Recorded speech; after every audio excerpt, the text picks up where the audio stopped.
Оці патички нам підходять десь по 1,5 метра під намет.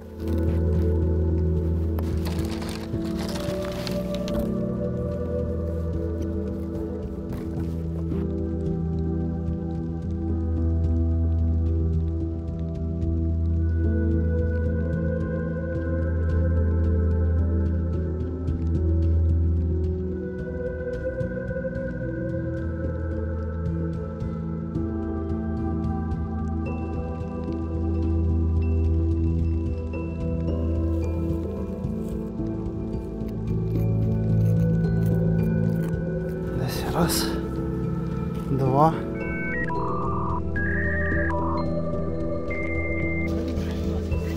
А ти обов'язково знімати, як я кидаю палку? Да. Палки. Давай з'їмо. У мене краща ідея.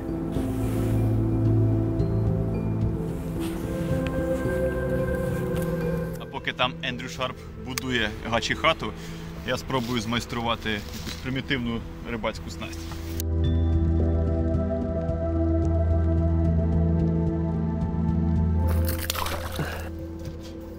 Зірвалась, пацани! Зірвалось, капець.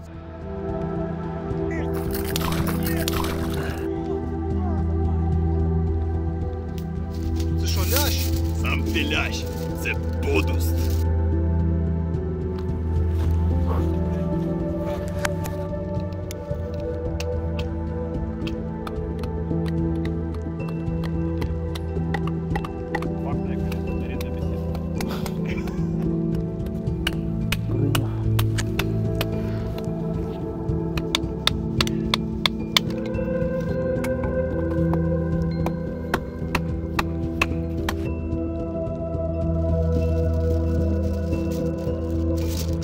Голову відпанахав просто.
Господи, слава Богу, не завтра у нас текстова частина, є час подумати.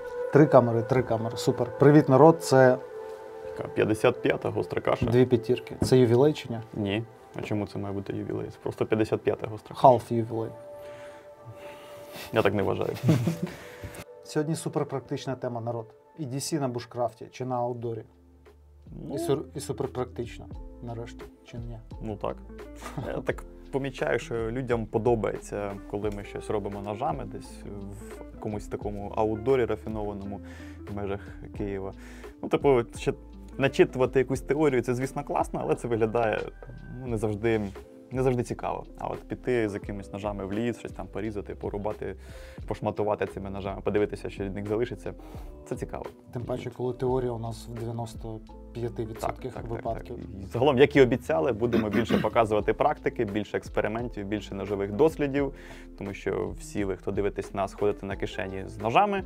І я так думаю, вам цікаво буде подивитися, що ці ножі можуть, окрім там офісних якихось апельсинів та коробочок на новій пошті. Абсолютно. Але Але почнемо традиційно з пенька ганьби, який вже на столі. Правильно? Так, в нього відтепер є ім'я у цього пенька. Ага, точно. Я там не сильно можу прочитати. Влад, покажеш? Я англійську просто не сильно знаю. Я думаю, всі зрозуміють, про що мова. Давай так, два. По два на тобі цю. Ну, не по два, Воно гірше загалом виглядає. два. А я Правильно? собі візьму Free Tiger. Free Tiger, Free Tiger. вільний тигр. Окей, погнали. Так, у нас все ще багато ножів, але ви не зупиняйтеся, народ, висилайте нам Це ще. мені подобається. Навіть написано ганьба та і все. Ну давай вже почнемо з тебе. Давай. Ти там Так. просунувся далі в розкритті пакування, ніж я. Так, цей ніж приїхав з Одеси. Ім'я тут ініціали, прізвище я читати не буду, бо я не знаю, чи не зашкодить це власнику цього ножа. Я теж так роблю. Я от ім'я і ініціали читаю. Так. Запакований так, наче, щоб він не втік, знаєш. Top Secret. Top Secret. Top Secret – це значить, що його читати не можна, чи можна? А як починається лист? Там щось вказано про... Доброго дня, ножимане. Та вельми шановний Ібіс. Я думаю, це можна прочитати. Якщо до нажиманів звернулися. Ну, напевно. Давай, ти прочитай, якщо там буде щось надто особисте, то ми виріжемо. Так. Хочу презентувати вам ніж з диким дизайном та незрозумілою функцією загалом. Ніж епохи динозаврів. Це вже цікаво. Що ж там за динозавр такий? Так, був подарований мені знайомим як початковому нажиману. По скриптум зверніть увагу на голу дубцю на руків'ї. Ніфіга собі, це що за індійський ритуальний ніж? Це для Там богині навіть, Калі когось що приносили цікаво, жертву чи що? Зберігся навіть слід від китайського штампу Japan. Чи Japan. Там, бачиш. Ну, відверто ж китайська якась. AT Japan. AT М- Japan. Made in AT Japan. Секі Сіті Чайна. Так, феноменально зручний упор під великий палець. Тут Це реально гострий гребень дракона. для А, якихось- це не дракон, дивись, це якийсь. Що це таке? Це якась курка общипана чи що, з рогом на. Ну, це реально якась курка. З головою дракона, динозавра якогось. Круто, круто. Знаєш, це мені нагадало, як я ще працював продавцем, і до мене звернувся один добродій з проханням нагострити йому ритуальний ніж. Пам'ятаєш, я розказував цю історію? Для жертвоприношень? Так. І головною вимогою було, щоб він якось одним ударом міг відрубати голову півневі. Півневі? Півневі, да. Я тоді Нет життя півнян? Типу. зробив вигляд, що мене з кимось переплутали, я ножі не гострю і взагалі, ви не за адресою. Оце теж, мабуть, щось для ритуальних жертвоприношень. Ось, бачиш, з голою дубцею, на що просили звернути увагу. Тобто тиранозавр Рекс. Ти впевнений, що це можна показувати? Ну, я думаю, так. Це ж претендує на мистецький об'єкт. Значить, дивіться, тиранозавр Рекс разом з велоцираптором і якимось трицератопсом з сатанинськими очима атакує голу чоловічу дубцю. Ні, точніше, дубця з іншого боку, він атакує те, що знаходиться з іншого боку дубці. Так. Ну, з цього теж. І в цьому випадку Десь з іншого вони- боку. Десь він Голодубця. кидається відкритою пащею прямо на самі інтимні деталі. Ну, тут на піхвах теж зображені динозаври, до речі.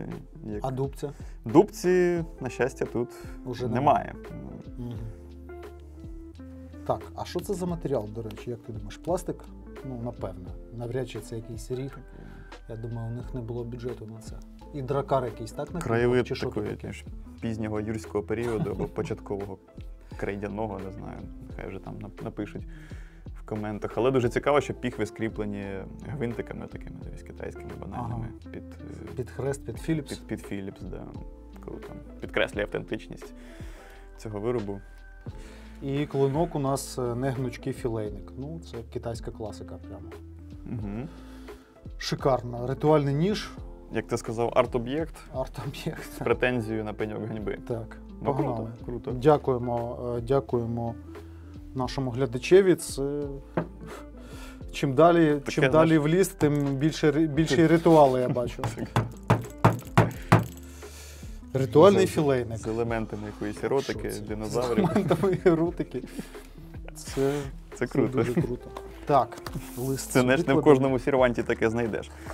Так, навіть не питайте, як так вийшло. Ганьба і та все. Так от. Так, а що там? Там я бачу руків'я CRKT M16 чи що це таке? Це, власне, і вся пояснювальна записка. Ні, це Бокер Магнум. Це фрітайгер. Це стопе. Тут написано Бокер Плюс, тут написано Бокер Золінген чи Арболіто. Ну, слухай. Тут взагалі. А як так вийшло? Ти серйозно? Ти не жартував щойно? Суцільні запитання, я не знаю. От подиви на цей ніж. Ну, він, якщо заплющити очі і помацати його, ну, от Бокер Магнум, ти от прям відчуваєш цей от китайський дух в ньому. При тому, що старої школи. Гвинт, та. Зараз вони трошки так. підтягнулися в якості. І Бокер Магнум з підземного переходу, такий якраз. Бокер... Весь з чисельними перфораціями, за цим таким, знаєш, незамисловатим китайським гріндом. З осьовим дивись який. Осьовий крутий. Це майже Ерні Емерсон. Прямий шліц, а тут дуже цікаве поєднання маркувань типу Бокер Плюс, як відомо, це підрозділ, який має на острові Тайвань виробництво, і чомусь відразу тобі Бокер Арболіто, твій бренд логотип, і написано ще й Made in Золінген. Тобто, вибачте, це де? Це Золінген, чи це Аргентина, чи це Тайвань? Звідки це чудо до нас приїхало? Це чудо з Китаю, при тому з такого глухого, там, де чули дзвін та не бачили, де він. Типу, це... знаємо, що є Бьокер, і ми туди все... Давай, щоб не помилитися, все туди вкупу напихаємо. Відкрили просто інтернет, почитати, що таке Бьокер, а там заплутались і вирішили про всяк випадок все вказати. Це все рівно, знаєш, що отакі от китайські, наприклад, взяти а-ля Бьорд, спайдерку, і написати там і Секі Сіті, і Голден Колорадо, і все відразу туди понаписувати. І Тайвань, і Маньяго. Ну, круто. Сталевий лайнер на сталевій плашці. Лайнер-лок з люфтом. І це не те, що болгаркою. Я не знаю навіть, чим це його гострили. При тому і фальшлезо, бачиш, наче намагалися. Сім'як шикарний, просто з гайкою такою. Єдине, що сумно, що він жовто-блакитний, мені якось. Ну так. Не пасує трохи. Не пасує трошечки. Ну що ж. Ну, такий от EDC-шничок. Нема слів, звичайно. Який нічого не ріже. Ну от йому реально дорога лише на пеньок ганьби. Це, знаєш, такий от ніж, як ти сказав, відразу викликає відразу, але тут почуття відразу, воно трошки розтягнуте в часі, як віддача 9-мм гвинтівкових калібрів. От воно тебе не відразу спіткає, а ти такий дивишся, боже, такий, що це? І це, і ту, і так, ой-ой-ой. І ти такий, от воно, знаєш, воно трохи розтягнуто. Фу. Ну тут всі елементи ганьбярського ножа зібрані в одному екземплярі. Забиває. Окей. Так, я сподіваюся, він не складеться хоча б. Ну ти за хвоста притримай.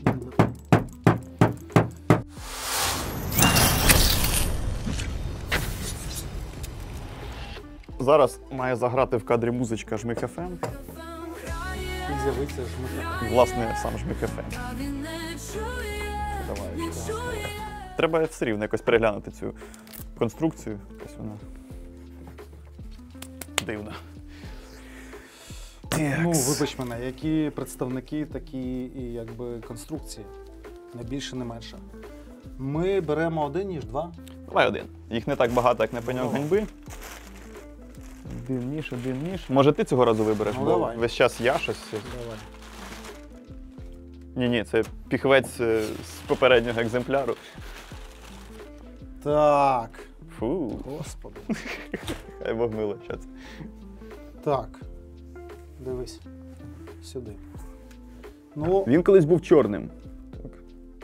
він колись був чорним, і це просто ідеальний кандидат для наших недругів, щоб піти з ним на війну.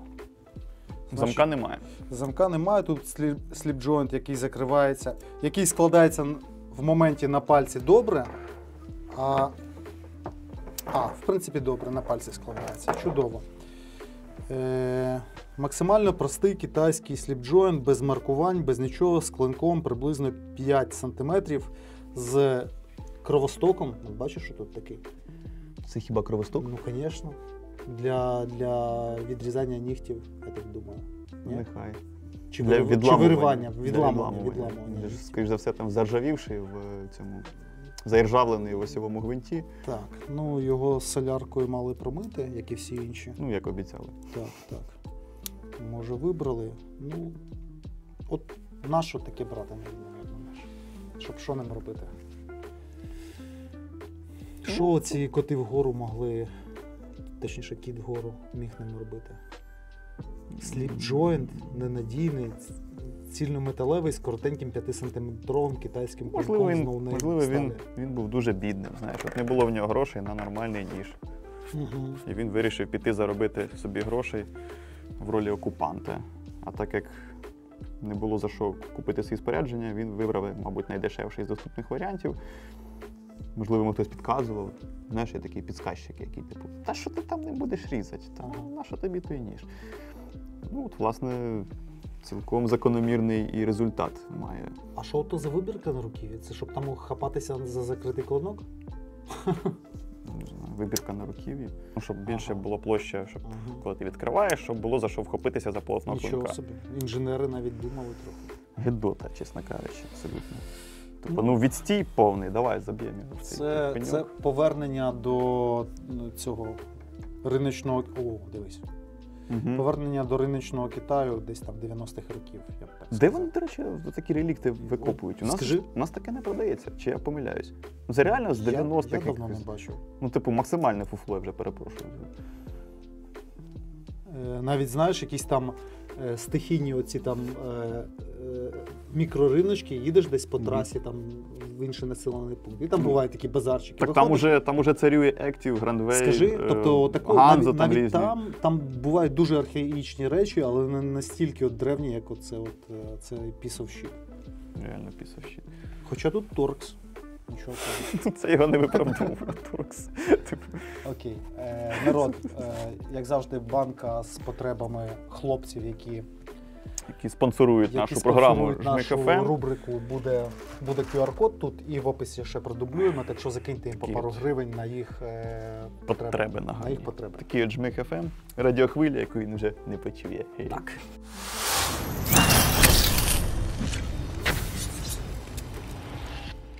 Розкажи трохи, що це за ідея, чому вона так виникла і чому ви це поперлися в лісосмугу з EDC-шними ножами, а не взяли з собою нормальні фікси. Чому вона виникла? Вона виникла у тебе.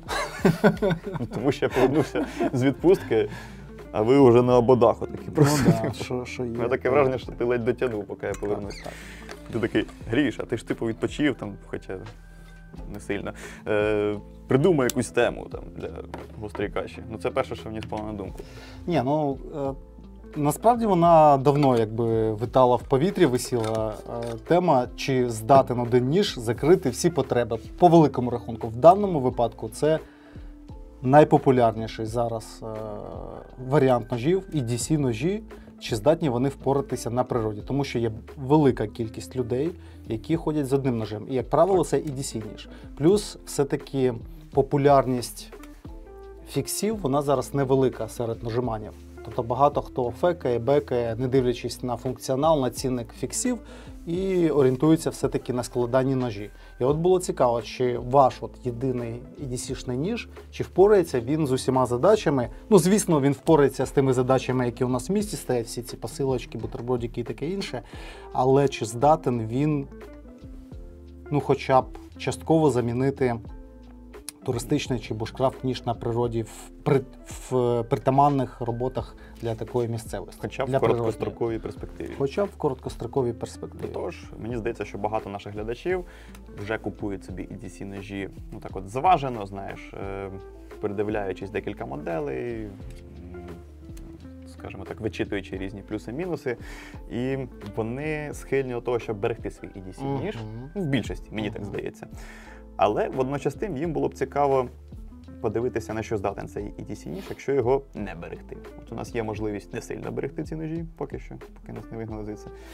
І тому, власне, ми можемо презентувати такий собі атракціон. Акуратно таке не берегти. собі. Тож точно формулюю. Акуратно не берегти, а то зараз прилетить нам після зйомки. Ну, і так трошки. Ну, це з одної сторони такі люди, а з іншої сторони люди, які кажуть, так, типу, один ножик, типу, все закриє, всі завдання. Ну, що я не буду різати? От що я не буду різати? От цим нашим тестом ми можемо вберегти трохи ваші нерви, мені здається, може ваші кошти навіть. І подекуди відповісти на деякі запитання, які у вас в голові зріють, але на них немає відповіді. Загалом ми вирішили взяти 6 популярних моделей EDC ножів. Зараз ми пояснимо, чому саме ці моделі, і піти з ними в ліс, ну як в ліс. Загалом у нас була ще одна операція «Лісосмуга», але ми шукали не Андрія Романовича, а межі витривалості EDC-шних ножів. Можна так сформулювати це все заняття. Що ми там робили взагалі? Працювали з деревиною, тобто базовий такий бушкрафт-пакет. Це вирізання гілячок, застругування цих гілячок, знімання цієї кори з дерева, подрібнення гілок, розщеплювання цих самих гілок і так далі. Робота з м'якою деревиною, з твердою деревиною, робота з дровами. Плюс робота з м'ясом, з рибою. Нам пощастило зловити. Ляща ти впіймав, я вже забув. Та ні, то ж був подуст. То подуст був? Подуст. Треба в пащі дізнатися. Ну таке схоже більше на форель, чесно кажучи. Ну для такого скромного струмочка досить рекордна риба, мені здається. Так, непогано. Я У не нас очікував. не було вагів, щоб зважити, але волосінь з розривним навантаженням, скільки там, 6 кг, ледь-ледь витримувала. Уже на берегу вона в тебе зірвалася, так? Добре, що зірвалась на березі, там ми могли її таки забрати, щоб приготувати на вечерю. Давай, може, відразу розберемось за цими ножами, які не відносяться до тесту, але все рівно тут знаходяться. Ти ось працює. Так. Так, тут народ. і Skiff Freestyler, і Skiff Frontier. Ви, мабуть, забули, я вам нагадаю, що це насправді подарункові ножі для наших донаторів, які донатять на збір для 38-ї бригади, про який ми трошечки вже підзабули, і збір зупинився. Ми зібрали трошки більше половини суми, а машина ДШВшникам нашим, коректно так казати? Я думаю, так. Воїнам з ДШВ потрібна вже на вчора була. Давайте піднажмемо трошечки, доб'ємо вже ці 100 тисяч і закриємо цей збір, тому що хто як не ми. Що можна ще сказати? Ну, так. Знов таки QR-код буде на екрані зараз, і в описі ми додамо ще посилання на банку. І варто зазначити, що це ножі зараз без гравіювання, але сюди будуть додані гравіювання гостра каша на фрістайлер, а на Frontier, цей зелений в G10, буде додано також і напис топ-донатору. Ще один момент. У нас була невелика плутанина. Ми казали в попередній каші, що донат від 200 гривень. Але там через певні причини ми зменшили суму до 100 гривень. Ті, хто донатив від 200, ви, по суті, нічого не втрачаєте, тому що замість одного лотерейного квитка у вас буде 2. Так. Тобто вірогідність трошки більше навіть. Так що чекаємо на донати і постараємося поскоріше закрити цей збір для хлопців на автомобіль. Все, відкладай ножі і погнали до наших представників. Так, що ми з собою взяли на нашу вилазку? Затеху навіщо ти дістав? Збиваєш людей з толку в хвалі. Затеху не брали. І так, народ. Флагман компанії Skiff Frontier за дизайном Олексія Нестеренка, D2, G10. Та що повинні казати, є повноцінний огляд і так. Часто згадуємо ніж топ-продажів, ніж популярний 2000 гривень. Це те, про що я хотів зараз сказати, що типу в своєму ціновому сегменті він дуже привабливий. Тобто, приходячи в магазин Ibis, маючи в кишені 2000 гривень в пошуках EDC ножа, більшість людей зупиняється саме на фронтірі. Тут і ергономіка, і дизайн, і український дизайнер, що зараз важливо, непогано затримічена D2, підшипники, тобто, І розмір. порівнюєш його з іншими ножами за 2000 гривень і часто зупиняєшся саме на ньому. Тому він, власне, потрапив на тест. Більше того, було цікаво потестити його саме в польових умовах, тому що Олексій Нестеренко заявляв, що проєктував цей ніж як один-єдиний для міського EDC і для тривалих подорожей природою. Тому от якраз таки було цікаво подивитися, як він ріже ті самі гілячки, як він тобі допомагає з різними цими аутдорними історіями.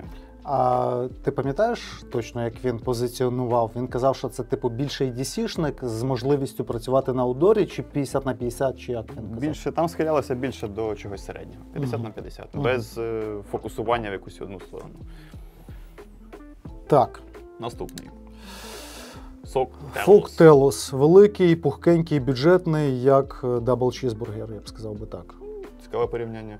Теж популярна модель. Він у нас був в топі ножів, тобто серед бренду Сок він найбільш продаваний, такий найбільш популярний. І знову ж таки ціна і якість. Такий собі SR11 для тих, у кого є лише 2500 гривень. Ну він дійсно схожий. Так, так. Мені здається, що надихалися творчістю пана Пенсато, коли робили цей ніж. І заманливим таким моментом був, що тут не якась там хромова сталь китайська, а тут все-таки 440 сів кріообробці. Тобто за досить бюджетний прайс, як за брендовий ніж, ти маєш повнорозмірний, такий, як ти сказав, пухкенький ножака, який на кріосталі. На сталі з кріообробкою. Криптоніт. З криптоніта зроблено. І продається за криптовалютою. За криптовалюту, так. З Загалом, тепленьким фреймлоком, треба додати. Ну тут такий сучасний лайнер-лок, який відчуває себе фрейм-локом. Так, так. Він от просить, щоб його так називали. Я, в принципі, часто хвалю цей ніж, і в огляді я його так розхвалив, що там прям всі побігли його купувати.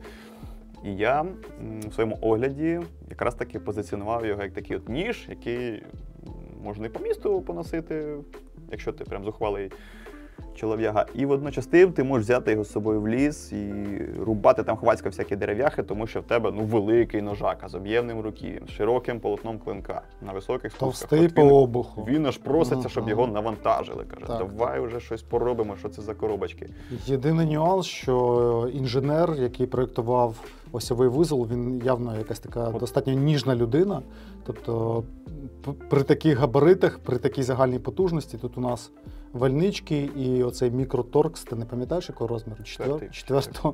Четвертого розміру. Тим не менш. Про це ми вже як будемо йти по... Коротше, по висновку я все розкажу. Так. Так, давай перші три ти вже, потім Давай. я. Так, оце в мене йде наступний. Хай буде. CGRB Perit – це такий фаворит серед наших покупців. Він мені особливо ніколи не впадав в око, я щось ним не цікавився. Але за нього проголосували гаманцем. Це Але найпопулярніший ніж бренду CGRB. Проголосували гаманцем, і це розмір large, наскільки я пам'ятаю. На новому профілі. Це ж новинка, це от прям найсвіжіша версія. Perit – це вже цілий модельний ряд, який відрізняється за формою клинка, за розміром, кольором і так далі. Це найновіша версія, яка прийшла вже з накладкою не з G10, а з FRN, з клинком типу такого от Ворнкліфа, Modify Ворнкліф, щось таке, ближче до цього. І що цікаво, вони сюди вкорячили ще один батонлок. Ти знаєш, я поки працював, я його не помітив, оцей запобіжник, що вони зробили. Серйозно? Я відразу помітив. Я сьогодні на нього дивлюся, думаю, а що це таке? Що це за опорний штифт якийсь? Потім клац, це запобіжник. Та це прикол, насправді. Я в шоці. Це вже як тачка на прокачку, пам'ятаєш колись? От в часи дитинства була така передача. І вони, по суті, поставили з екзибітом. З екзибітом. Типу, ми поставили тобі батонлок біля батонлока, щоб ти міг ставити на замок ніж, який вже стоїть на замку. Ну, типу, якось так це має бути. Або знаєш, що я ще подумав? Ну, це все прикольно, але цим ножем можна реально заплутати оцих чисельних людей, які досі існують, яким от даєш в руки ніж, і він щодурі тисне в осьовий, і не розуміє, чому ніж відкривається. Так от, якщо дати такий ніж подібній людині, у неї просто вибухне мозок. Типу, куди тиснути, щоб відкрився ніж? Сюди, чи сюди, чи сюди. Тут купа кнопочок, якась клавіатура, а не ножик. Як от ним працювати? Абсолютно. спрей-сталь традиційно. Мгм. І, мабуть, найніжніший такий клиночок з усіх сьогодні представлений, але забігаючи наперед, скажу, що це не було його мінусом. Водночас з тим, На нашому... я особисто його надто не навантажував. Ми не могли його не взяти, тому що мова йде про популярні EDC-ножі. А це найпопулярніший серед бюджетного китайського, але якісного бренду. От як його можна було не взяти? До того ж, цей період, ми, здається, і не ганяли, особливо в наших польових тестах. Не ганяли. Ми просто вимушені Не були. ганяли.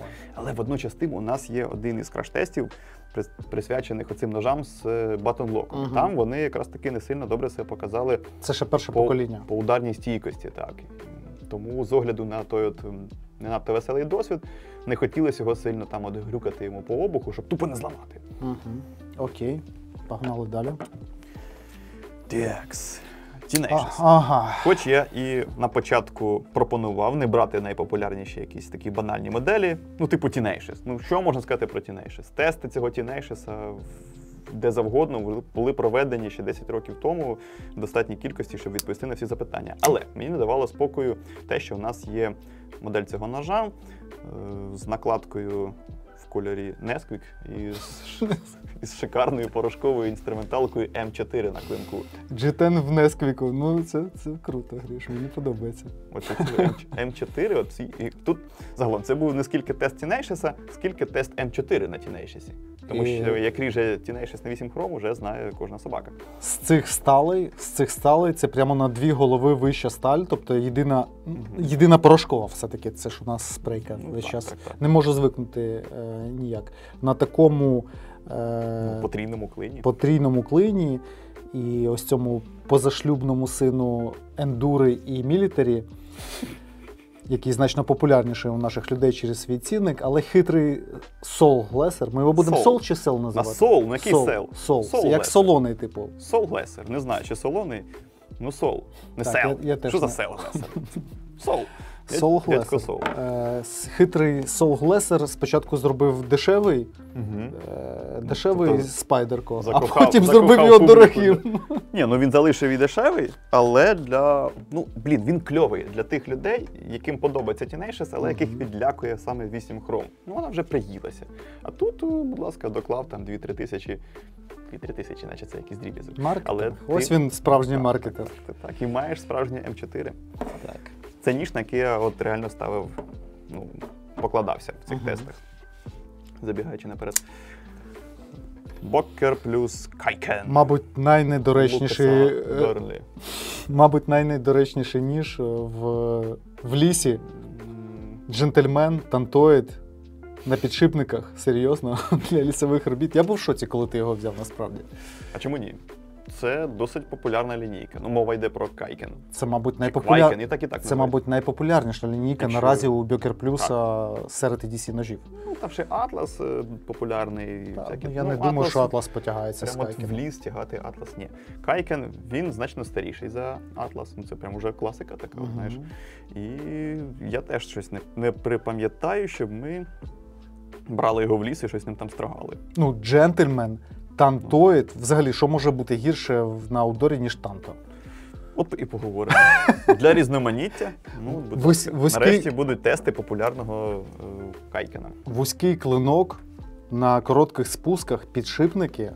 Окей, з іншого боку, ну, принаймні тут D2 бьокерівська і Лукас Бернлі, який не тільки в дизайн вміє, а ще й в ергономіку і практичність. Хоча, дивлячись на цей варіант, я не вірю, що я ці слова тільки що сказав. Проте поговоримо. Окей. Ну, так, і улюблений. Частково я взяв це ніж, щоб і тебе підколоти. Я знаю, як ти любиш тантоїди. Я хотів просто подивитися, як ти будеш корячитися з цим ножем. Так, ну нарешті твій улюблений ніж. Так, це РКТ М16. Він популярний. Складаний, тактичний періальник в роботі по дереву. Тактичний. Він, напевно, має витримувати якісь навантаження. От і візьмемо, потягаємо його. Що ж. Точніше, взяли і потягали. І трохи згодом розкажемо, що з цього вийшло. З кухонно-EDC-шно аутдорної AUS 8. Правильно? Чи що там? AUS 8. AUS 8. Так, традиційно AUS 8. І цільнометалева конструкція. Так. Що може бути більш недоречніше на аутдорі? Але власників цих ножів повно. Вони ходять з ними на кишені і покладаються на нього як на тактичний ніж. От. Трошки почекайте, і ви все про нього почуєте.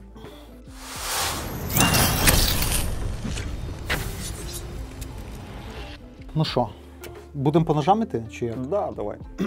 Давай тупо по такому самому кругу, але висновки. Тому що пересказувати всю історію, що там відбулося, ну, ми бірулами позакриваємо. Я думаю, ця гостра каша буде насичена різними вставочками з тої лісосмуги, як ми рубали ті дерев'яшки. Скіф Frontier, от скажу чесно, не в образу Олексію Нестеренку, коли я вперше побачив цей ніж, що я, власне, побачив? Простий клинок, і грубе таке якесь до примітивізму, як мені здавалося, руків'я. І на перший погляд він мені здавався цей ніж дуже незручним, насправді.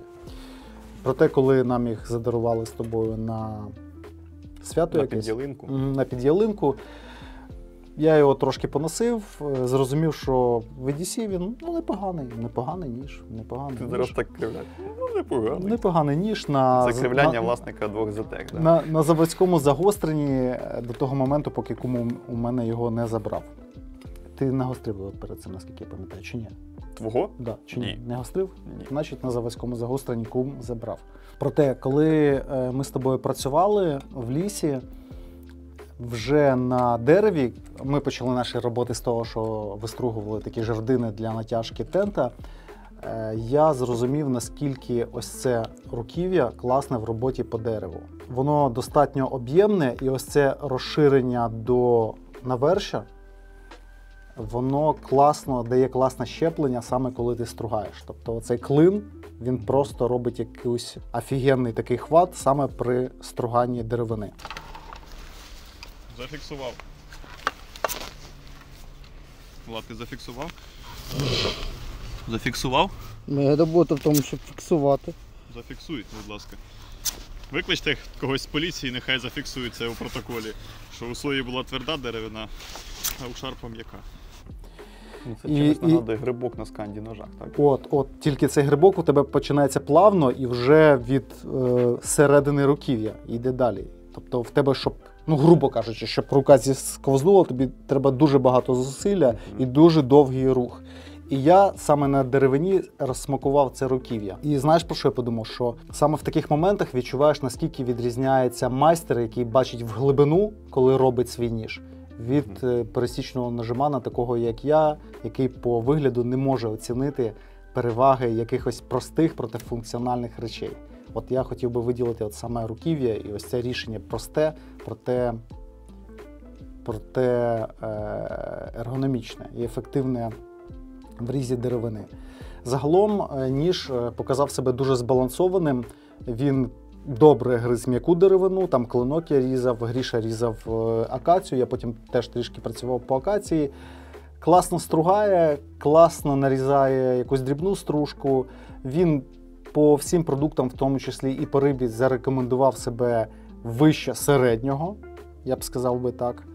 Звичайно, все тут забивається, як і у всіх складаних ножів, від рибки, від всіх дрібних продуктів. Проте різати ним зручно. Зручно різати продукти, зручно було відділяти філе рибне від кісток. Єдиний нюанс – це батонінг.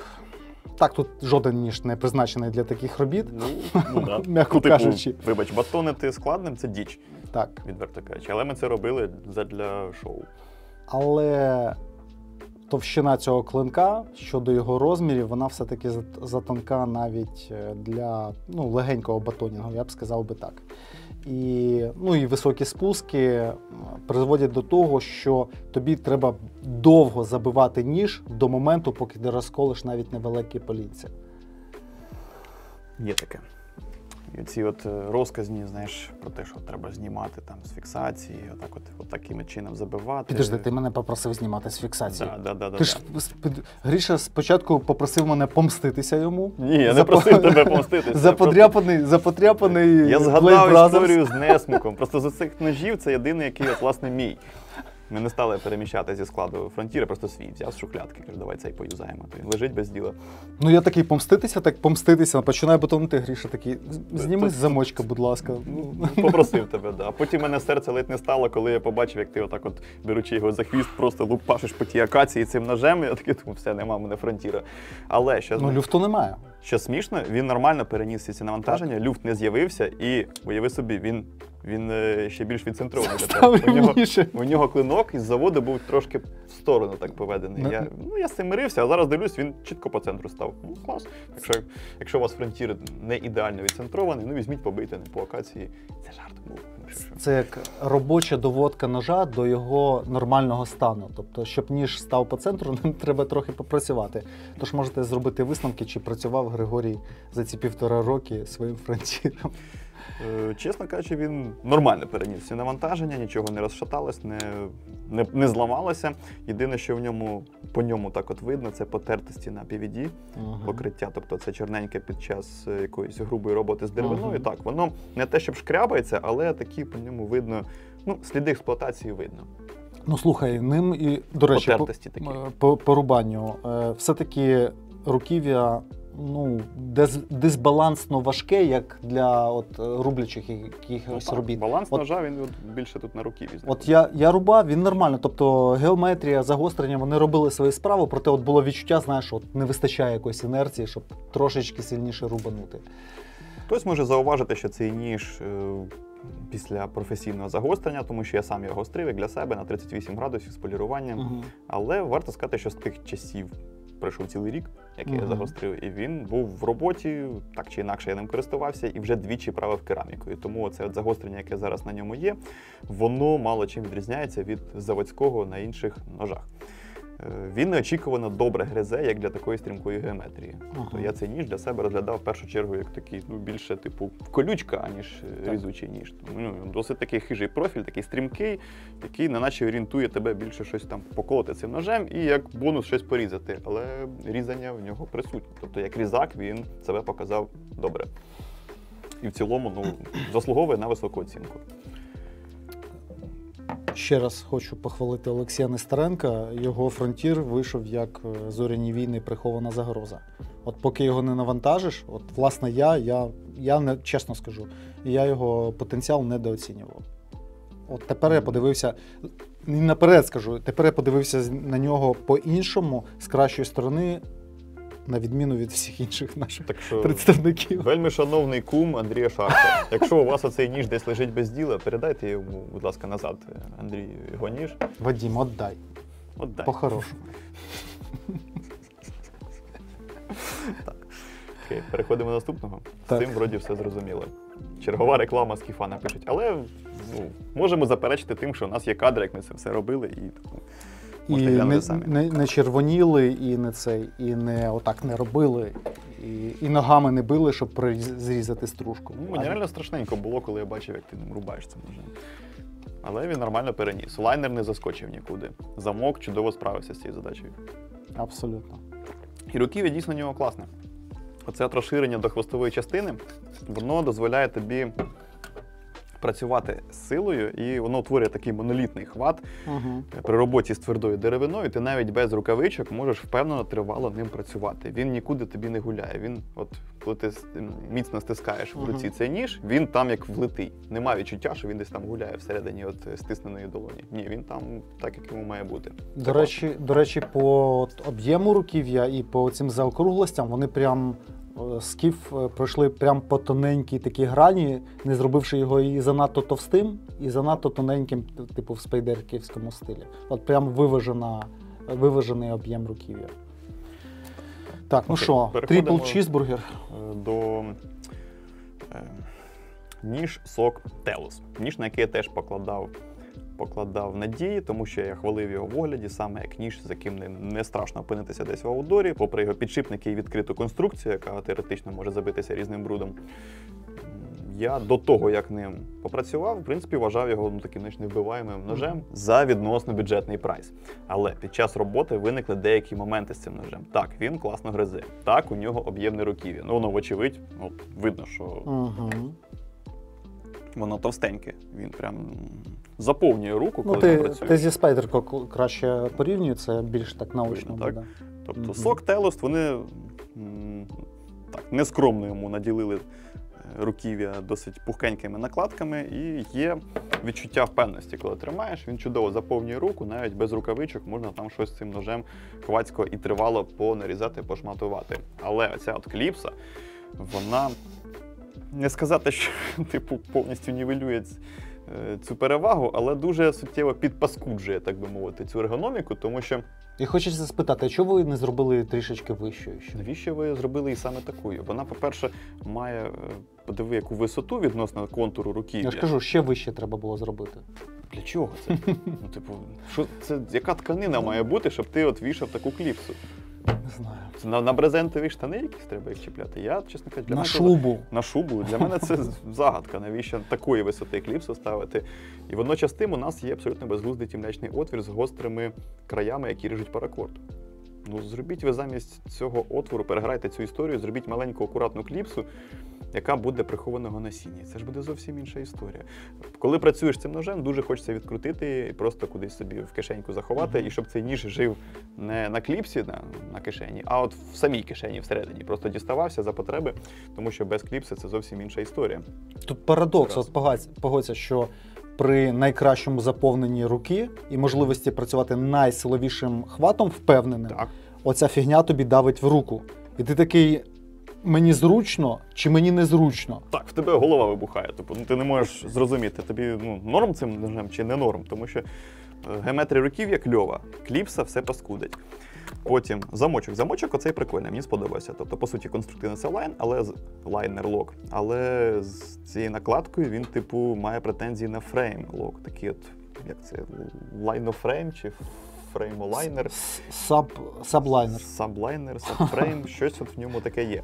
Але він функціонує саме як фрейм-лок. Тобто, коли ти стискаєш, ти прям відчуваєш, як ти пальцем тримаєш цей от фрейм і не даєш йому відкритися. Тобто, ну, впевненості додає воно солідне. При силовій роботі в тебе є певна впевненість, що цей ніж не складеться тобі на твої пальчики. Ну, я думаю, ти, як і я, найменше його жалів, правда? Я взагалі не жалію.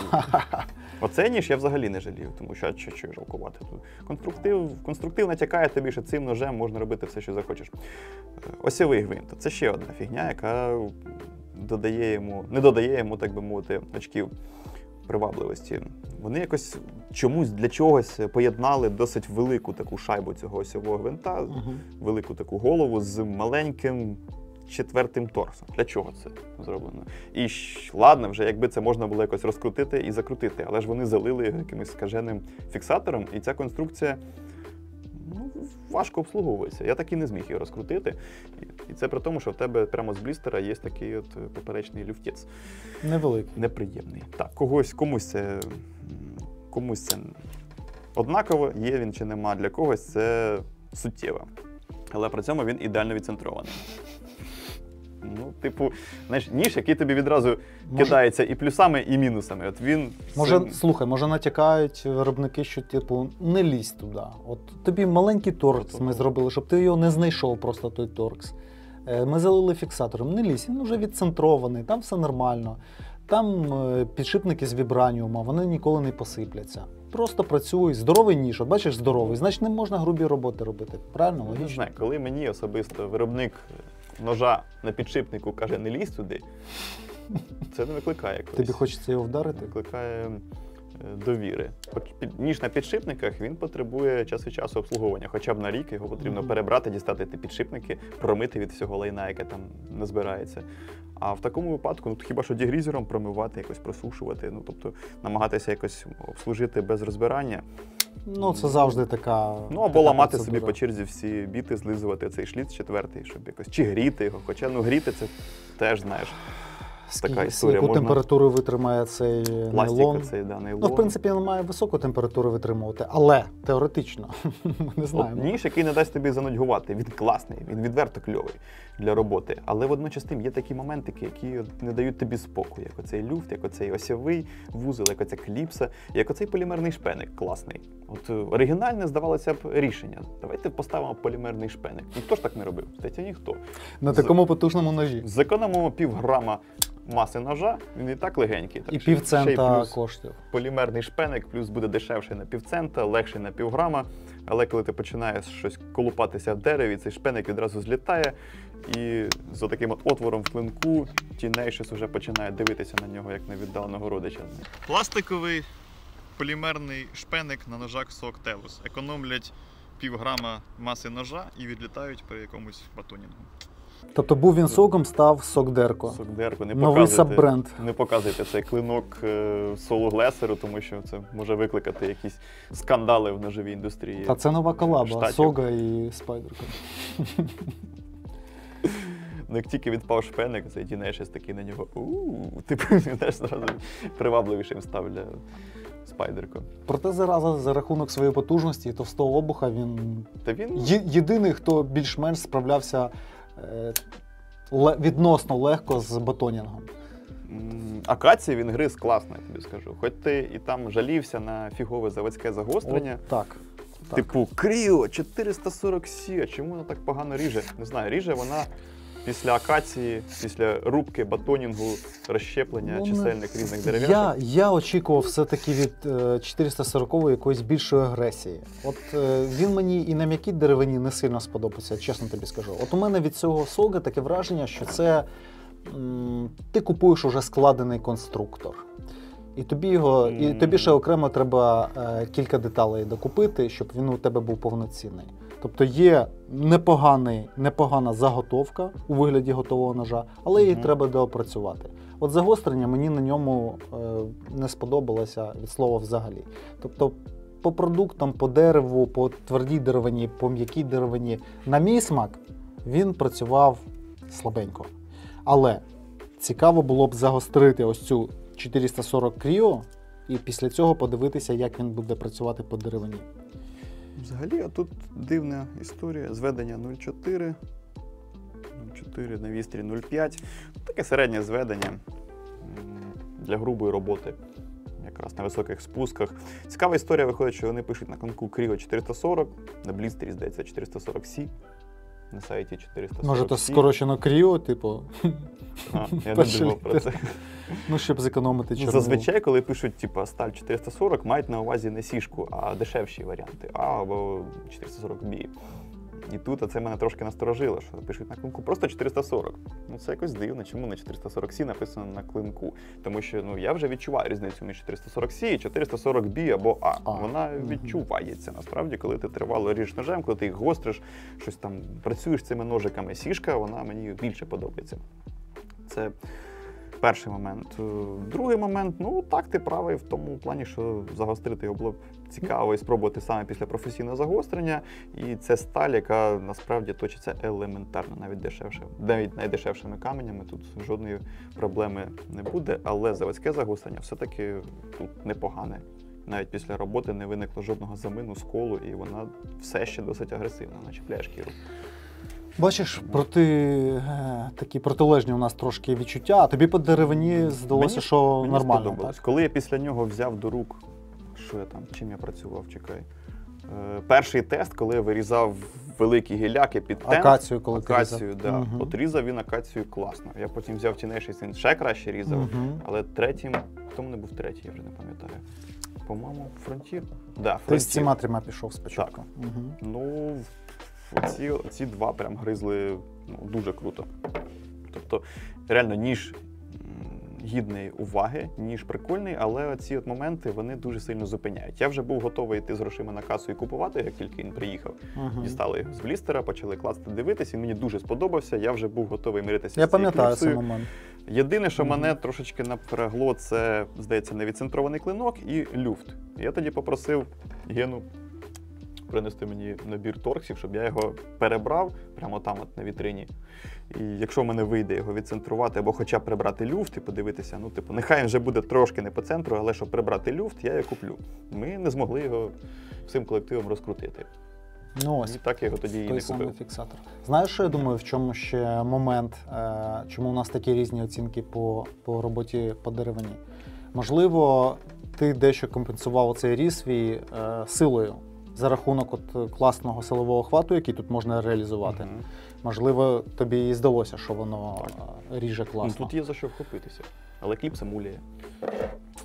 Такі моменти. Коротше, треба, якщо купуєте, відразу треба загострювати, тому що... Знімати кліпсу і якось розбирати. Ну так, це от ніж для тих, кому подобаються великі ножаки, і водночас тим подобається в них ковирятися, подобається якось гратися з цими осьовими, з кліпсами, з загостренням. І як фінішний акорд, хочу сказати, що втрата шпеника жодним чином не сказалася на його ергономіці, і навпаки зробили його більш продуктивнішим, тому що тепер немає цього стопору, який тобі заважає. Який крав у тебе сантиметр довжини клинка? Це, до речі, Батонінг поховав цей шпеник десь. Ну, і, звісно, поламав його я. Так, закінчили.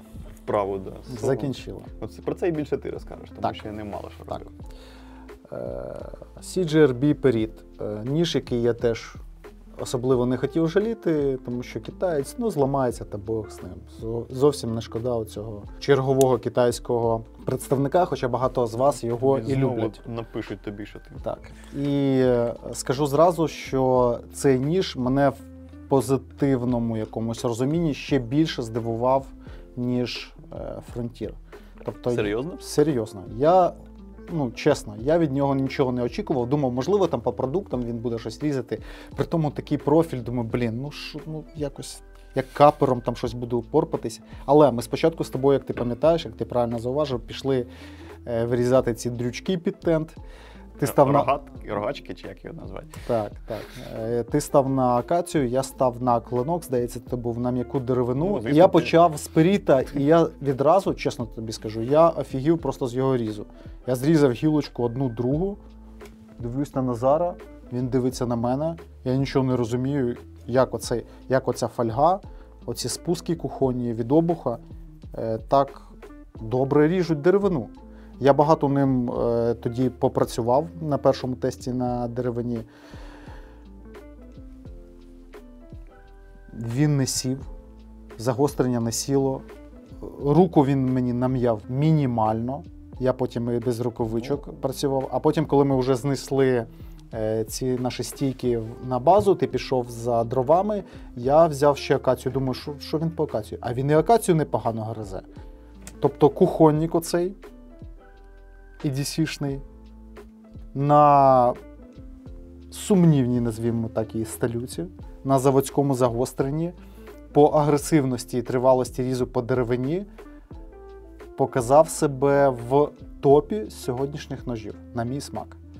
Єдине, що, звісно, я ним навіть не намагався батонити, я не захотів. Він мене в позитивному плані настільки вразив різом, що я не захотів ось цим ризикувати, чесно скажу вам. І, звісно, цей ніж не для того, щоб длубитись в деревині, тому що він зламається відразу, це вістря. Воно занадто тонке. Проте саме наріз, на нарізання стружки, на застругування деревини, він показав себе класно. Руків'я, як для EDC-шника, хороша ергономіка. Так, мало що сказати. По замку. Button Lock, один з... Double Button Lock. Button Lock, так, Double Button Lock.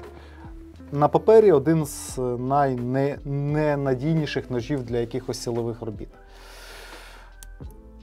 Навіть незважаючи на те, що запобіжник я не помітив і працював весь час без нього, якихось нюансів в роботі при якомусь силовому струганні, хоча тут у тебе навантаження сюди йде, їх не було, чесно скажу, не було. Люфт. Я підрубував трохи гілочок. Так, ти щось підрубував? Я підрубував гілочки. Він тут є мікроскопічний, але я не впевнений, що його не було, коли ми його брали. Ці ножі з цими замками, вони навіть з коробки часто мають мікролюфтик такий. Тобто вони часто робляться дуже витонченими. І тут уже грає роль просто це грання матеріалу. Спротив матеріалів. Вже воно починає трохи грати, і там якийсь мікролюфт утворюється. Слухай, але сталь мене прям вразила по деревні. Нічого не очікував від неї. Думав, буде там якийсь трошки краще за 8 хром різати. Ти назвав її сумнівною. Так, їй підпаскудили репутацію, заявки про те, що вона порошкова. Якби її від початку позиціонували як високохромовану, нержавійку і ставили в конкурент, ставили як конкурент, не знаю, таким сталям, як 440C N690, то тоді це було б супер. А так досі всі на неї кривляються, що да, ви ж збрехали, ви ж сказали нам неправду, ви хотіли нас обманути з тим, що це порошок і за такі гроші. Ми вам повірили, купили, а тепер от виходить, що це не порошок. Так от, якщо все це опустити, то сталь за свої гроші кльова. Вона не ржавіє, вона агресивно гризе. Її реально можна вставити лоб в лоб з N-кою. Вона агресивно гризе на заводському загостренні. Так. Хоча цей клинок можна в 30-точку загострити, я тобі точно кажу. І це буде такий гіперболоїд. Давай заміряємо його по зведенню. 0,3 зведення. Ти розумієш, в чому? Тут реально кухонний профіль 0,2. Тобто зведення 0,3-0,2, загострити його в 30-точку, і це буде в тебе кишеньковий лазер для розрізання і гілочок, і продуктів, але не для грубого використання. Все-таки даний ніж з накладочками FRN, за цим от, ну, поставили вони сюди 2 батонлока. Що він від того став сильно міцнішим? Мені здається, ставити це безліч кнопочок на один ніж, ну поставте 3-4 батонлока. Він від того не стане таким потужним, як один тріадлок. І ти не будеш ним батонити все рівно. От в мене рука не піднялася бити йому по обуху. Я чудово пам'ятаю, як у нас поламалися ножики подібного сегменту. Але саме як різачок, він впевнено вирвався в лідери. Так як він ріже, мало який інший ніж тобі буде різати. В тому числі і тверду деревину. І тут декілька моментів грають роль. По-перше, висота спуску і геометрія в цілому різуча. По-друге, зведення і кут загострення. По-третє, непогана, як за свої бабки, сталь. І четверте, це непогана ергономіка руків'я. Воно не затовсте, не затонке, воно саме як для ріжучого інструменту, воно оптимальне. І кліпса не муляє. От і маєш. Так. І ти знаєш, поки на початку роботи, поки я ним ще не вразився, я хочу зауважити ще один момент, що перші роботи по м'якій деревині я в твоєму стилі робив з підламуванням. Я його не жалів, тому що я ще якби не викупив оцю класність різу. Де? Нічого не видно. Тобто він витримав поперечні навантаження при різі деревини. І це з цього, в принципі, і почалося моє таке ніфіга собі. Так ось чого його купують. Не за те, що там якийсь дизайн, можливо, цінник, так, це все буде впливати. Але як інструмент він класно себе зарекомендував. Я думаю, тут висока в'язкість якраз таки за рахунок оцієї технології спрейформ, про яку вони нам розказували. Ларін Томас. Тобто, бачиш, після тривалої роботи по твердій деревині він собі розрізає папірус аж бігом. І нормально. Немає жодного заминчика, тобто нігтем проводиш, сталь не втратила своїх характеристик. І в цілому він переніс нормально. Так, ми його трошки, з огляду на його таку делікатність, ми його пожаліли і не били ним там. Ти там що підрубував трошки, але в цілому підламував. Якоюсь колотушкою по обуху з усієї дурі, як на інших ножах, ні, тут такої історії не було, тут, чесно скажемо, ми його пожаліли. Не хотілося його ламати. От, береш його в руки, розумієш, це не та історія, щоб прямо щось розщеплювати. Знімаю капелюха, хоча я його ніколи собі не куплю, але ніж дійсно класний. Як робочий інструмент, другим номером можна брати на природу легко. Саме цю модель. Так, Tenacious виправдав всі мої очікування і навіть більше. Він переніс всі ці знущання без жодного для себе, жодного сліду нема на ножі, розумієш? От його навіть я так подумав і оцінювати нема за що. Там навіть пилюка всередині. Я вчора серветкою витер пил зсередини і розумієш, в чому штука? Він не втратив ні каплі заводського загострення. Я тобі більше скажу, різниця між порошковою сталюкою на заводському загостренні була відчутно відрізнялася від всього іншого, що тут є. Так. Коли береш в руки Tenacious на М4, після того, як ти попрацював оцим от Creo 440, попрацював D2-шкою від скіфів, попрацював всім іншим оцим AR-кою від Artisana, ти прям відчуваєш, що це інша сталь. Це той випадок, коли можна з заплющеними очима зрозуміти, що це ти ріжеш якимось порошком, а не звичайною сталлю. Відчуваєш рукою. І вона не втрачає абсолютно цієї агресії на дистанції. Тобто ти ріжеш, і нема відчуття, що воно в тебе в руках сідає, як буває на дешевих нержавійках. Коли там в швидкій перспективі в тебе сідає сталь, і потрібно мусатити, там, не відходячи від місця. Тут такого не буде. Вона гризе до останнього, вона гризе класно. І в цілому мені дуже сподобався цей ніж, якщо так забігаючи наперед. Він, мені здається, наші ці польові роботи, цей Tenacious на М4 переніс з посмішкою. Для нього це просто дитячі забавки. Він здатен значно більше, ніж те, що ми ним робили, тому що на ньому жодного сліду. Ну, реально, так от, якщо поставити його на вітрину, ніхто і гадки не матиме, що ним там от в лісі щось А батоном. подряпан немає на Та клинку? нема нічого, абсолютно. Жодного А наскільки сліду. вони гартують ямку, не пам'ятаєш? Ну, вона явно більше 60, Мгм. ти скажу.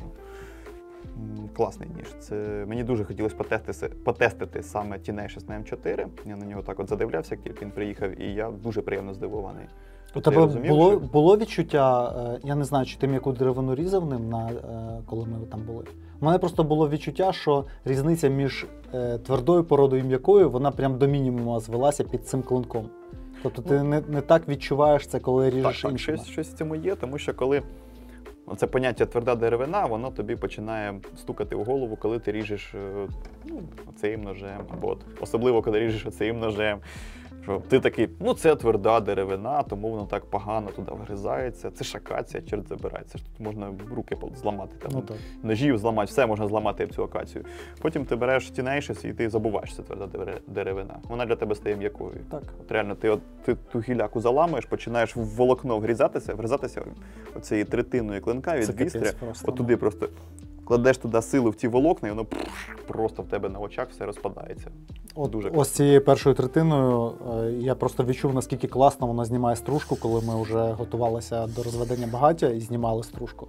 Просто феноменальна якась різниця в порівнянні з непорошковими сталями ОМК. Папір без ворси ріже. Розумієш? Тобто тривалість і агресивність цього А загострення швидко ріже. це капець. Це ж швидкоріз. все-таки. Різальна, порошкова інструментальна сталь. Єдиний момент з корозійною стійкістю. Так, це Ну, за що я переживав. Після тестів я відразу його помив і просушив, і трошки змастив. Тому що залишати його брудним після роботи це така небезпечна історія, можна легко зловити іржу.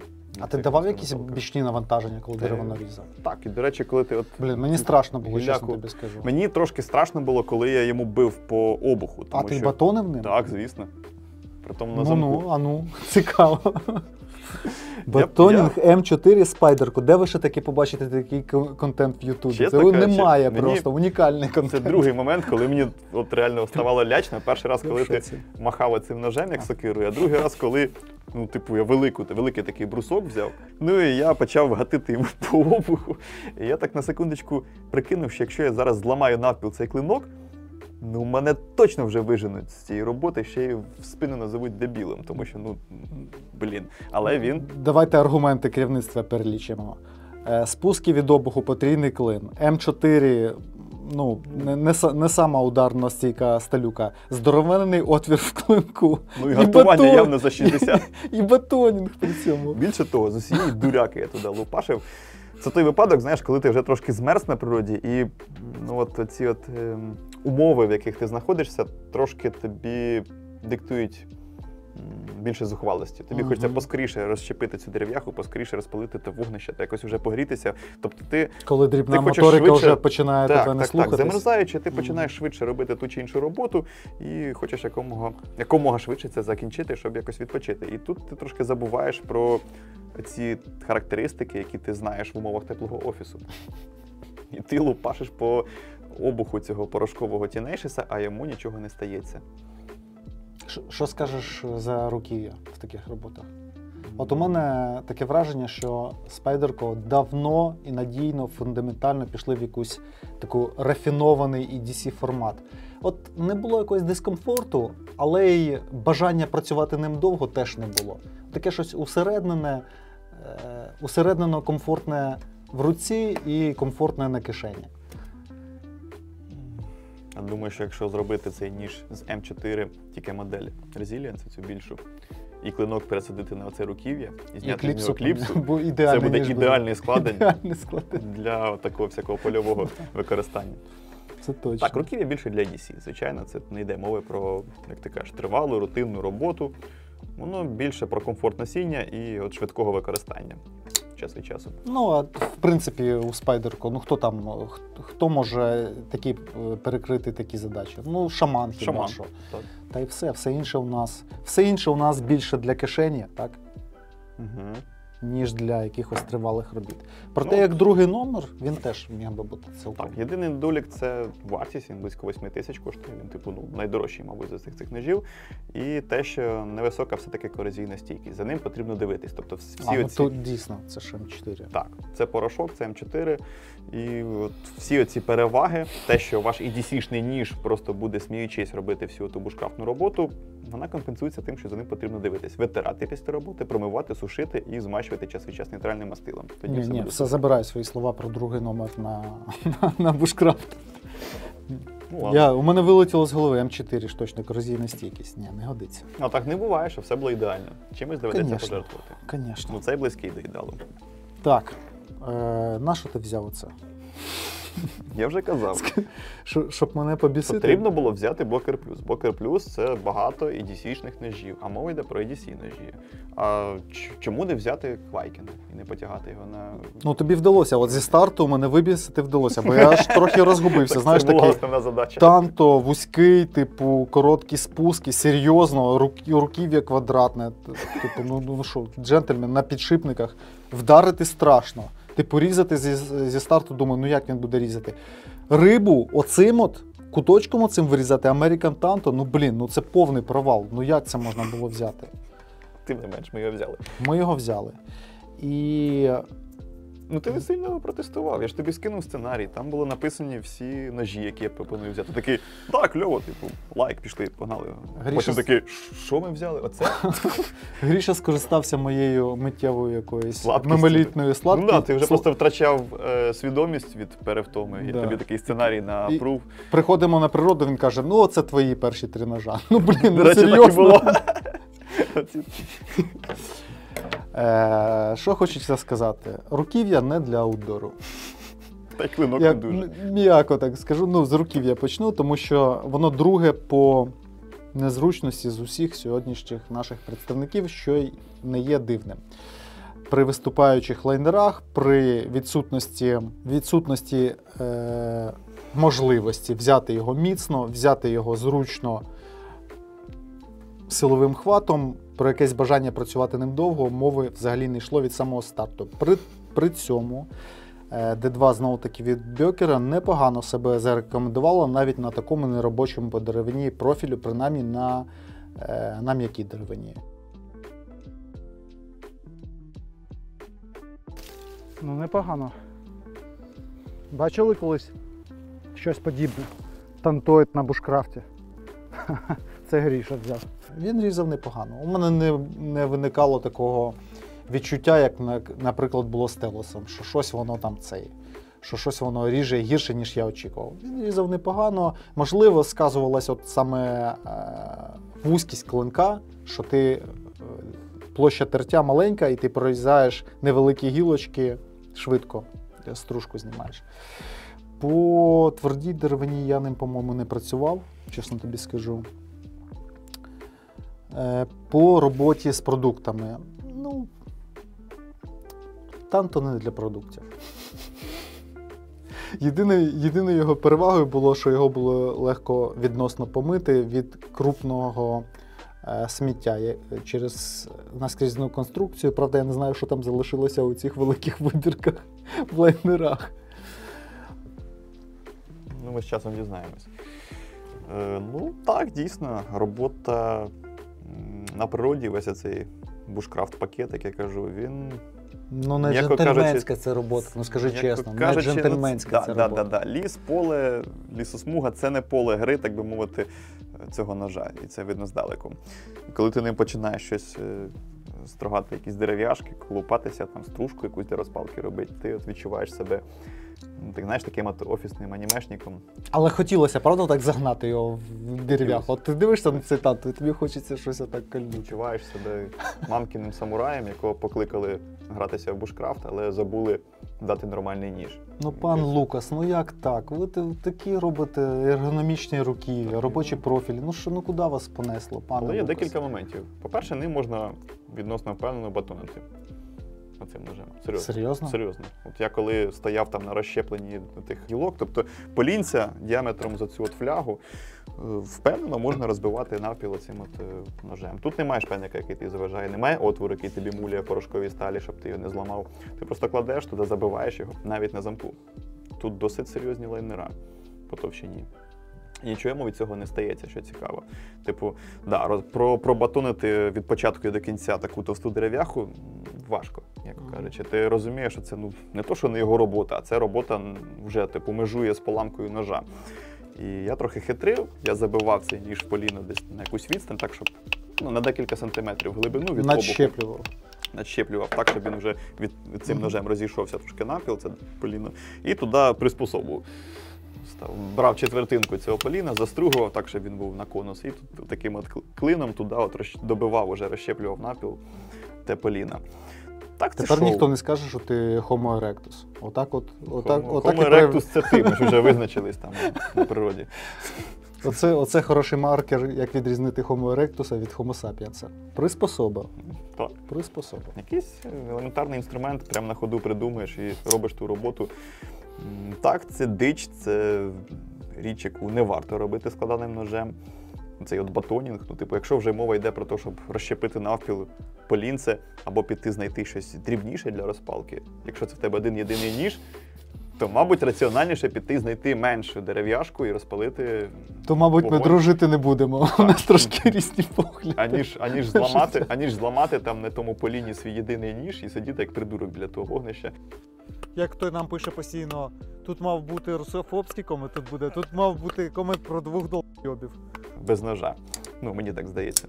Але, шановні наші глядачі, запам'ятайте цей історичний момент. Григорій Соя каже, що джентльменським тантоїдом можна нормально батонити поліна в лісі. Класно при тому батоні. Ну, він один із кращих для цього, з цих представлених зразків.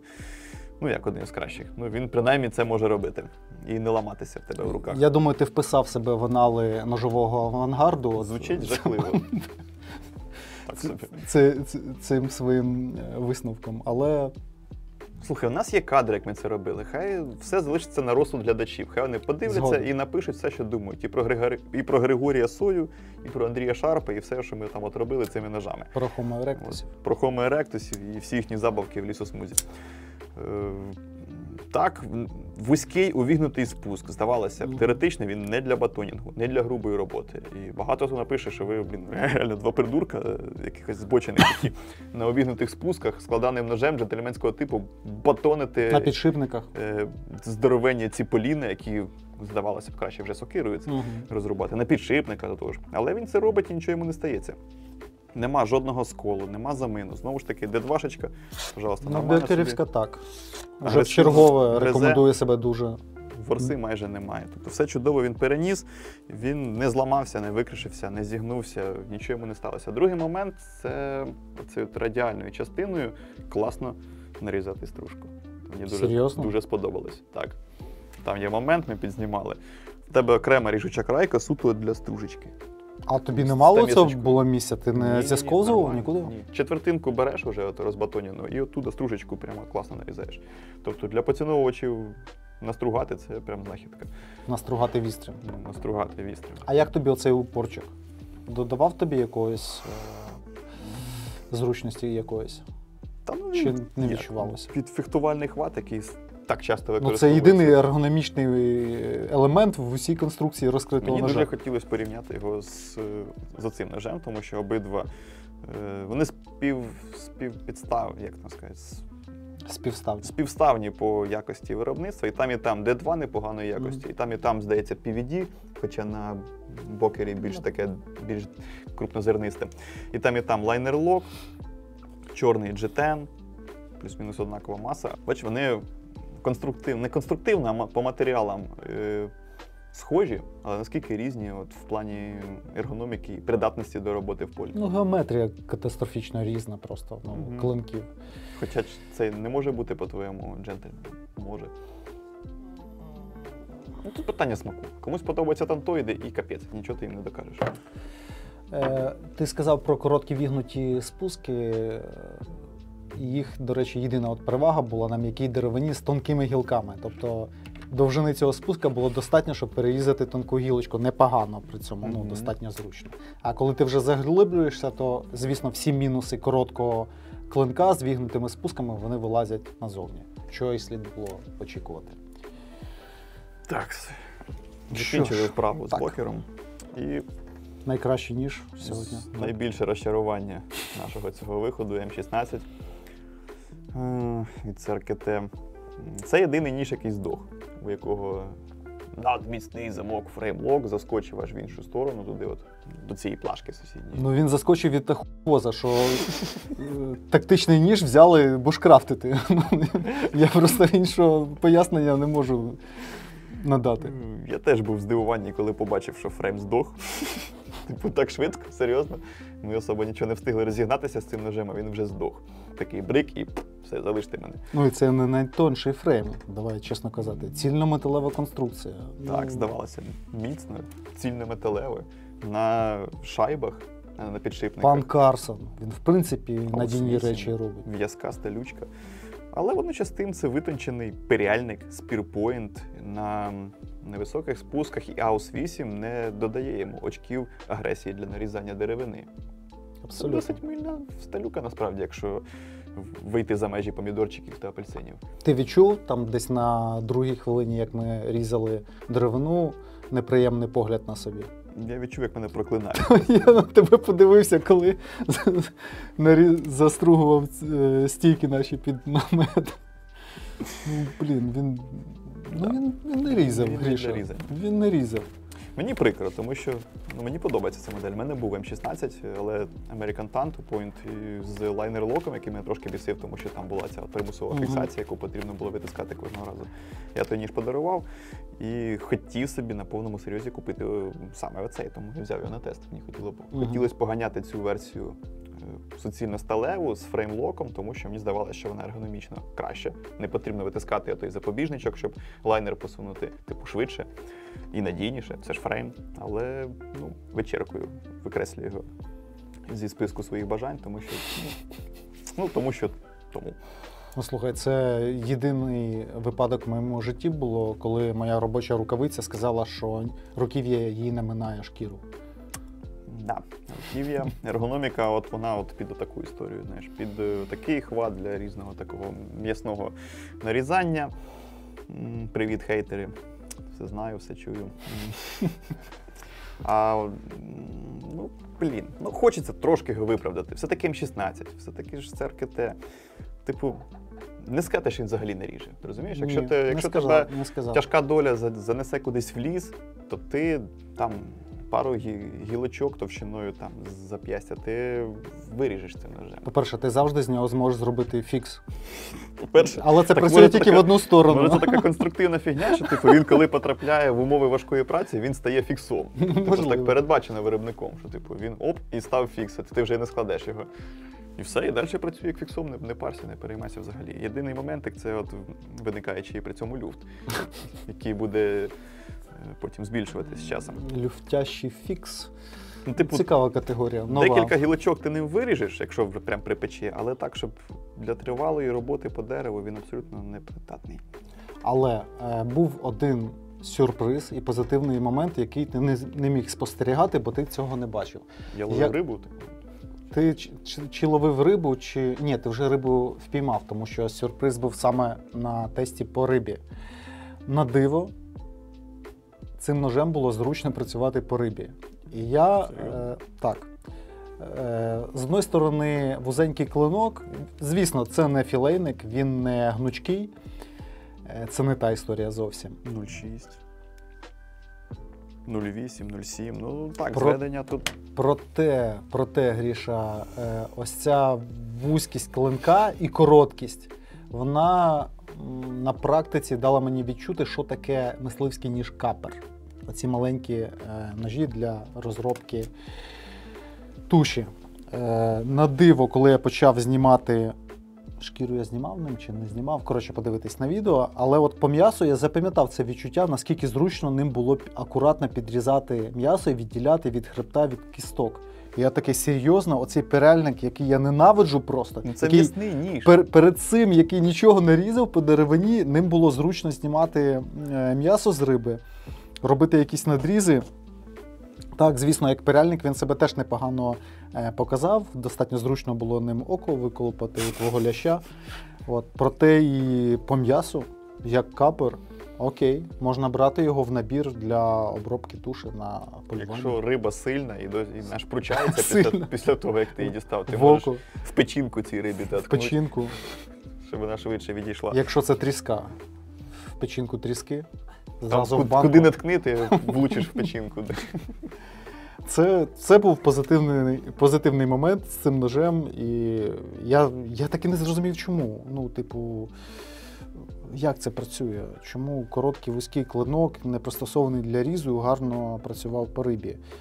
Краще, ніж ще два представника. Що по батонінгу? Що по батонінгу? Ну не його це робота. Важко цьому старичку. Ага, тобто ти поклався на фреймлок такий, і так, да, за вуха, фреймлоки. таким старо-олдскульним свінгом таким, да, так бабах. Щось було близько того, але ж бачиш, він майже відразу брикнув і вже ми його не мучили. Ні, ніяких батонінгів, забудьте з цим фреймлоком, щось, якісь навантаження, не треба воно вам. І DC плюс робота по м'ясу, якщо ви з тих людей. Це його поле гри. А диванний тактикулізм? Диванний тактикулізм теж, я думаю, вітається з власниками цього ножа, які нам 100% напишуть. Запав. Ні, замок. Самий надійний замок з усіх сьогодні представлених Заскочив. здох. Ну, типу, він функціонує, але коли ти відкриваєш, тебе цей фрейм Ти вже не залітає можеш його аж- закрити нормально. аж в іншу сторону. Хоча він має зупинятися десь на початку. Ну все, він вже не закривається однією рукою. Ось вам і теорія. Ось, да, button lock, всі справи, підламування, і все нормально, і Надійний фрейм. надійний фрейм. На суцільно-сталевій тресті конструкції. Особливо не послаблені. Вік живий, вік учись, як то кажуть. Самі тактичні, перяльники. Ну, хоча, відверто кажучи, багато з того, що ми робили, тоді можна назвати прямо таки збоченням ножовим. Але це шоу, ми чесно про це кажемо. Так. Виділи якогось фаворита і аутсайдера для себе. Треба якось підвести підсумки всієї цієї балаканини. Топ-універсал – це витвір Олексія Нестеренка і компанії «Скіф», на мій подив. Відкриття цього тесту – Періт. Прям сталюка, геометрія в роботі супер себе показала. Тут, розумієш, так, це топ-сталь, вона найкраще все гризла, але ти від неї це і очікував. Тобто нема якогось захвату, щоб ти сказав «Вау, я цього не очікував». Ні, вона робила все класно, але через це вона в топ не потрапляє. Ну, аутсайдер ти сам знаєш хто. Оцей ніж по рибі. Рибний. Якщо ви обираєте ніж по рибі, Якщо вам подобається риба і М16. ви можете ризикнути. Так, дійсно. Ви можете ризикнути, друзі. Що в тебе? Я хочу виділити 3 ножа як фаворита. Це, звісно, Tenacious на М4. Ну, це реально кайф працювати цим Ага. ножем. Це все-таки сок. Серйозно? Так, це його поле гри. З усіма недоліками. Але загострити. Він, не дивлячись на всі його недоліки, я б обрав би його, а не оцього ножа, цього чи цього. Ну і, само собою, свій фронтірчик, і от він мене приємно вразив. От оці 3 ножа, мені здається, ну, з моєї точки зору, найкраще себе показали, навіть враховуючи їх недоліки. А ці 3 ножика, ну, тут є нюанси. Ну, вони опинилися не в тому місці, не в той час. Зайшли не на свій район. Ну, особливо ті два представники. Ці 2, так, ми їх відверто мучили, вони не для цієї роботи зроблені. Це ще куди не йшло, він нормально переніс, він не зламався, не висипався, не погнувся, не здох. М16, ну він щось трошки здав позиції. Але все-таки наскільки, Перед. от ти погодишся, Перед ні, він- наскільки важлива ергономіка руків'я в роботі в полях? Так. Багато що залежить від неї. Там 50% ваших вражень, успіху ваших робіт, воно десь в руків'ї, а не в клинку. Перед сподобався саме як різак. А якщо Мгм. йде мова про, типу, один ніж для польової роботи, це має бути ніж все-таки ближче до універсального. О, давай один виберемо, який другим номером ти взяв би до фікса. До якого фіксу? Не знаю, до якогось. До польового свого фіксу. До твоєї обновки. Оцей за Гріша купив собі ніж за $600. Да? До цього ножа. Да, до цього ножа. Тоді оцей. А я ось цей би взяв. До свого Бронко. От і поговорили. Так, народ. Якщо вам сподобалось такий формат з тестами на природі, напишіть. Можливо, напишіть, як би покращити. Давай так, таку якщо історію. не сподобалось, все рівно напишіть, не соромтесь, напишіть все, що ви думаєте. Не сподобалось, але як би це більше можна було 12 слів. Як би це можна було зробити краще? Тому що Мгм. просто типу, накидати бруд в коментарях може будь-яка мавпа. Напишіть нормально, обґрунтуйте свою позицію, напишіть, як би ви це зробили, як ви бачите це, як ви бачите покращення цього формату. Це буде цікаво. Два збори в описі. Нагадую, друзі, на цьому все. 55-го Стракаша, тести. Кріпатура в ручках є в наших ніжних. У тебе є кріпатура в ручках? Так, я нормально. Отут. Я нормально переніс, Ага. нема кріпатури. Знижки, промокоди на всі ножики.